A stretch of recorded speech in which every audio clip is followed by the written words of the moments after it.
తెలుగువాడి పౌరుషం చాటి చెప్పడానికి, తెలుగువారి ఆత్మగౌరవం నిలబెట్టడానికి పుట్టింది ఈ తెలుగుదేశం. జనగణ మంగళ నాయకుడా, ఘనమగు చరితల నాయకుడా, పలుతరములు మము పరిపాలించర స్వామికుడా.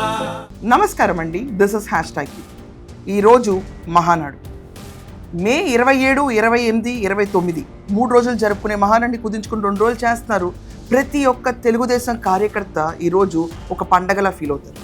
ప్రతి సంవత్సరం రామారావు గారి పుట్టినరోజుని పురస్కరించుకుంటూ మే 28న ఆయన జన్మించారు. ఒక కారణ జన్ముడు. ఆయన తర్వాత మన నారా చంద్రబాబు నాయుడు గారు, నారా లోకేష్ గారు 3వ తరం ఎంటర్ అయిపోయింది. నారా లోకేష్ గారు జాతీయ వర్కింగ్ ప్రెసిడెంట్ కింద అడుగుపెట్టిన తరుణంలో మొదటి మహానాడు ఇది.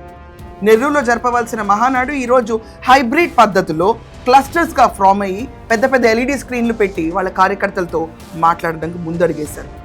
మహానాడు కోసం ప్రతి తెలుగువాడు ఒక పెద్ద పండగ, రాష్ట్రంలో అతిపెద్ద పండగగా ఫీల్ అవుతారు. ఎన్నో లక్షల మంది వస్తారు, ఎన్నో వేల మంది డెలిగేట్స్ వస్తారు. మొట్టమొదటి మహానాడు 1983లో రామారావు గారు జరిపించారు. దాంట్లో ఎంజీఆర్ గారు చీఫ్ గెస్ట్ కింద కూడా పార్టిసిపేట్ చేశారు. నేషనల్ ప్రెస్ మొత్తం ఆ ఈవెంట్లో పార్టిసిపేట్ చేసింది. ఇలాంటి మహానాడు ఈరోజు గిన్నిస్ బుక్ ఆఫ్ వరల్డ్ రికార్డ్స్లోకి ఎక్కబోతుంది.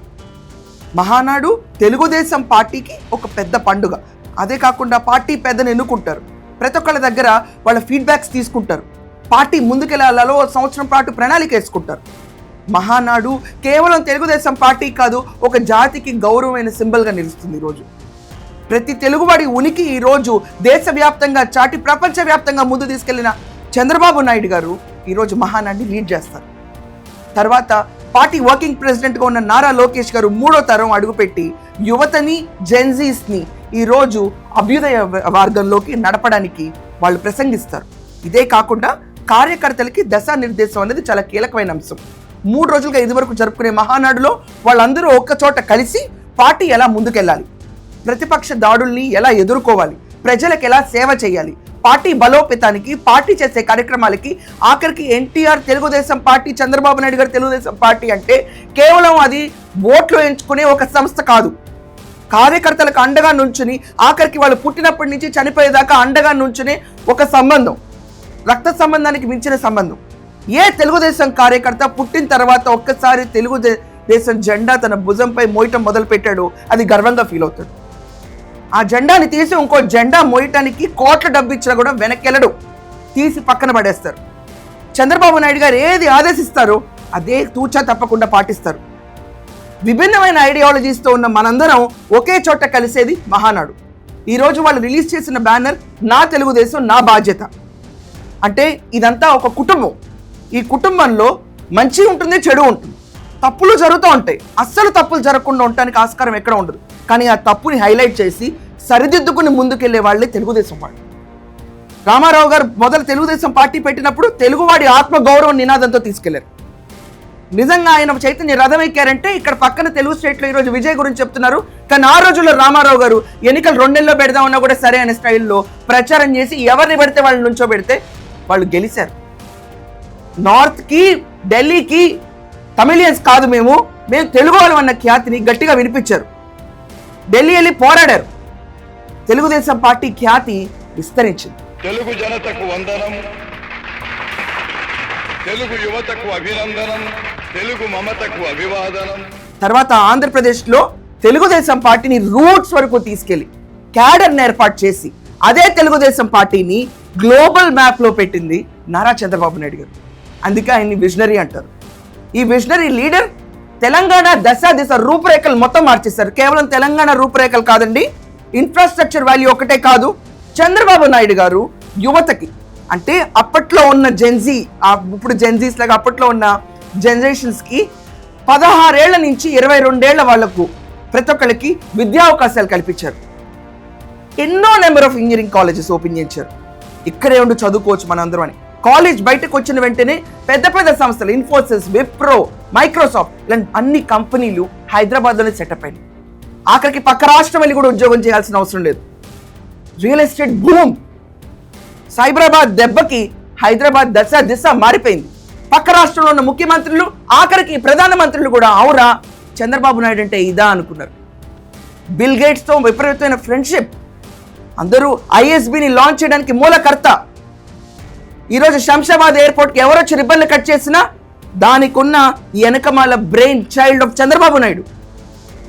ఔటర్ రింగ్ రోడ్స్ అవనండి, ఎవ్వరు ఏమీ కొత్తగా చేయలే. ఆయన వేసిన ఫ్యూచర్ ప్రణాళికని, విజన్ని ముందుకు తీసుకెళ్ళి ఈరోజు మేము చేస్తామని చెప్పుకుంటున్నాం. అదే రీతిలో ఇప్పుడు Amaravati $1 billion Google investment, data hub, Nara Lokesh గారు 3rd జనరేషన్. యువగళం కదిలింది అది గదిగో జనస్వరం, యువగళం వస్తుంది నవ్యాంధ్ర జనహితం. మళ్ళీ చంద్రబాబు నాయుడు గారి tent quantum valley. Amaravati is going to be one of the happiest state in the country. World wide recognition వచ్చేలాగా దాని ఎత్తులు జరుగుతున్నాయి ఇప్పుడు. ఇదంతా చేసింది తెలుగుదేశం పార్టీ, అండ్ దీని వెనకమాలుండి నడిపించింది తెలుగుదేశం కార్యకర్తలు. ఈరోజు ప్రతి ఒక్కళ్ళు గుర్తుంచుకోవాలి, నాయకుడు ఎంత ఇంపార్టెంటో కార్యకర్తలు కూడా టీడీపీలో అంతే రోల్ ప్లే చేశారు. వాళ్ళు వెళ్ళి ప్రతి ఒక్కళ్ళకి ఎక్స్ప్లెయిన్ చేసి టీడీపీ పథకాలు అమలైనలేవో చూసి అమలు అవ్వకపోతే ఇమీడియట్గా పార్టీకి ఎక్స్ప్లెయిన్ చేసి ఇక్కడ అవ్వట్లేదు, ఈ జోన్లో అవ్వట్లేదు అని ఎక్స్ప్లెయిన్ చేస్తే వాళ్ళకి ఇమీడియట్గా బెనిఫిట్స్ అందేటట్టు ఏది కావాలో క్యాడర్ని నమ్మి, కార్యకర్తలు నమ్మి ముందుకెళ్ళిన ప్రభుత్వం ఇది. క్యాడర్ని పక్కన దోసేసి దాని తర్వాత కార్యకర్తలు పక్కన దోసి వెళ్ళే పార్టీ కాదు. ఈరోజు తెలుగుదేశం పార్టీకి 4 స్తంభాలు కార్యకర్తలే, వాళ్ళ భుజాల పైన మోసుకెళ్తూ ఉంటారు. ఈరోజు 3వ తరం రానే వచ్చేసింది నారా లోకేష్ గారు. గర్వంగా ప్రతి తెలుగుదేశం కార్యకర్త ఈరోజు మహానాడు క్లస్టర్ ఫార్మాట్లో పార్టిసిపేట్ చేస్తున్నారు. అండ్ చాలా గర్వంగా నా తెలుగుదేశం నా బాధ్యత అని రానున్న 3 ఏళ్ల ఎలక్షన్స్కి గర్వంగా గట్టిగా తీసుకెళ్ళడానికి ప్రిపేర్ అయి ఉన్నారు. ఇది మన గొప్పతనం. ఆంధ్రప్రదేశ్లో రీజనల్ పార్టీగా ఎదిగిన తెలుగుదేశం పార్టీ, మొదలైన తెలుగుదేశం పార్టీ దేశవ్యాప్తంగా కాదు ప్రపంచవ్యాప్తంగా ఐకానిక్ పార్టీ లాగా ఎదిగింది. ఈ ఖ్యాతి మరే పార్టీకి బొక్కబోర్ల నీళ్ళలో ముంచినా, లేకపోతే తపస్సు చేసినా, ఎన్ని బోర్డు మీటింగులు పెట్టినా, ఎన్ని ప్రెస్ మీట్లు పెట్టినా, మీ మీటింగ్ మీకు అక్కడ కెమెరాలు పనిచేస్తేమో కానీ ప్రజల మనసులో ఒకే నాడు ఉంటుంది, అది నా తెలుగుదేశం, ఇది నా బాధ్యత, నా పార్టీ నా భుజాన్ని నేను వేసుకుని మోసుకెళ్ళి ప్రజల వద్దకు చేరువ చేస్తానని. ఈరోజు మహానాడు మొదలైంది. మంగళగిరి కార్యాలయంలో రామారావు గారి విగ్రహానికి దండేశారు, దాంతో కార్యక్రమం మొదలైంది. రేపు రామారావు గారి పుట్టినరోజు. నిజంగా ప్రతి తెలుగువాడు మన తెలుగుతనాన్ని దేశానికి అలాగే ప్రపంచానికి మేము తెలుగు వాళ్ళమని గర్వంగా చాటి చెప్పిన ఆ రోజున్న కాంగ్రెస్ ప్రభుత్వానికి ఎదురు తిరిగి, ఇందిరాగాంధీ లాంటి పవర్ఫుల్ శక్తులు కూడా ఎదురు తిరిగి ఒక్క మగాడు నుంచున్నాడు, ఆయనే రామారావు గారు. రామారావు గారి తర్వాత ఒకే ఒకడు ఏళ్ల తరబడి ఈ పార్టీని భుజాలపైన మోసి ఎంతమంది ఎన్ని మాటలను తలంచుకుని కేవలం తెలుగు ప్రజలు బాగుంటే చాలు, రాష్ట్రంతో కూడా పర్లేదండి ఆయనకి, చంద్రబాబు నాయుడు గారికి. ఉమ్మడి ఆంధ్రప్రదేశ్ సీఎంగా ఉన్నారు, ఈ రోజు ఆంధ్రప్రదేశ్ సీఎంగా ఉన్నారు. కానీ తెలంగాణలో మన తెలుగు వాళ్ళు పైకి వెళ్ళినా, ఆంధ్రప్రదేశ్లో మన తెలుగు వాళ్ళు పైకి వెళ్ళినా ఈయన కంటే పొంగిపోయే మనసు ఎవరికి ఉండదు. ఎక్కడున్నా ప్రపంచ పటంలో తెలుగు వాళ్ళని వాళ్ళు తలెత్తుకుని ఉండాల నినాదం చంద్రబాబు నాయుడు గారికి గట్టిగా ఉంటుంది. అదే రీతిలో ఈరోజు ఆంధ్రప్రదేశ్ కోసం, తెలుగు వారి కోసం యూత్ ఐకాన్ నారా లోకేష్ ముందుకు వచ్చారు. He's actually frankly speaking literally అ క్యూబ్ రూట్, లేకపోతే ఇంకేమైనా చెప్పుకోండి, ఆఫ్ ఆల్ దీస్ పీపుల్ ఆ గడిచిన 2 జనరేషన్స్కి. రామారావు గారికి ఉన్న ఫేస్ వాల్యూ, చంద్రబాబు నాయుడు గారికి ఉన్న చాణక్యతని మించిపోయి ఈరోజు నారా లోకేష్ దశానిర్దేశం చేయడానికి కంకణం కట్టుకున్నారు. So I wish everyone very happy and fruitful 2 days. ఇది అందరి పండగ, ప్రతి తెలుగువారి పండగ, మహానాడు మననాడు.